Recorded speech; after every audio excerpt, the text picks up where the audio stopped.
நான் ஸ்கூல் படிக்கிறப்ப பாத்தீங்கன்னா பயங்கரமான அறந்தவாள் செட்ட புடிச்ச பொண்ணு நானு.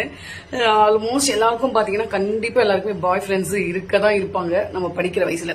சோ அப்பெல்லாம் பாத்தீங்கன்னா கிஃப்ட்னு பாத்தீங்கன்னா ரொம்ப மெமரிஸ், மறக்க முடியாத ஒரு விஷயம் அப்படின்னு பாத்தீங்கன்னா கிரீட்டிங்ஸ் தான்.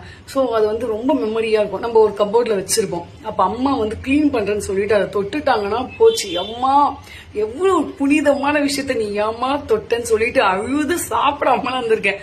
ஆனா இப்ப அதை நான் அது எதுக்கு யூஸ் பண்றேன்றப்ப எனக்கு அதை நினைச்சு அன்னைக்கு நான் பண்ணதை நினைச்சு இப்ப ஊந்து ஊந்து சிரிச்சிட்டு இருக்கேன். அதை பாருங்க எதுக்கு யூஸ் பண்றேன். இந்த மாதிரி காஸ்ட்லியான கிரீட்டிங்ஸ் தெரியுமா? இதுல வந்து பேட்டரி இருக்கும். இங்க ஐ லவ் யூ அப்படின்னு சொல்ல அது பேட்டரி போயிடுச்சு. இப்ப என்னன்னா அழகா புனிதமான ஒரு விஷயம், மஞ்சா குங்குமம் வைக்க அந்த பிளாஸ்டிக் கவர் போட்டு அழகா யூஸ்ஃபுல்லா இருக்காது. அது யூஸ் பண்றப்ப எங்க அம்மாவை நினைச்சு நான் ரொம்ப கஷ்டப்படுறேன். எவ்வளவு பண்ணிருக்கோம் நம்ம டார்ச்சரு.